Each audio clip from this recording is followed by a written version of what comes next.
তিনটে ডিম সেদ্ধ দিয়েছিলাম ঝোল করব বলে, কিন্তু সেদ্ধ হয়ে যাওয়ার পরে দূর, ঝোল করতে ইচ্ছেই করলো না। ঝোল বা ঝাল যাই করি, ওই ডিমের একই পদ রোজ রোজ মোটেই ভালো লাগছে না। আজকে তাই ভাবলাম সেদ্ধ ডিমটাকে নিয়ে একটু ভর্তা করে ফেলি। প্রথমে কড়াইয়ে তেল দিয়ে শুকনো লঙ্কাগুলোকে ভালো করে ভেজে তুলে রেখেছিলাম।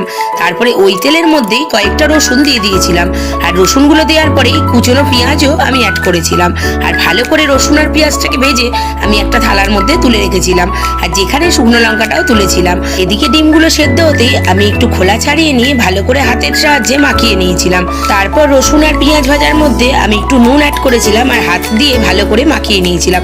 আর তার সাথে আমি শুকনো লঙ্কাটাও মাখিয়ে নিয়েছিলাম, আর একসাথে ডিমের সাথে মাখিয়ে নিয়ে তারপরে এদিকে যে ভাজা তেলটা ছিল সেটাকে দিয়ে দিয়েছিলাম। ব্যাস, আর কি, এবার একটু ভালো করে মাখিয়ে নিলেই রেডি আমাদের ডিম ভর্তা। গরম গরম ভাত আর তার সাথে থাকবে ডিম ভর্তা আর একটা শুকনো লঙ্কা, জাস্ট জমে যাবে।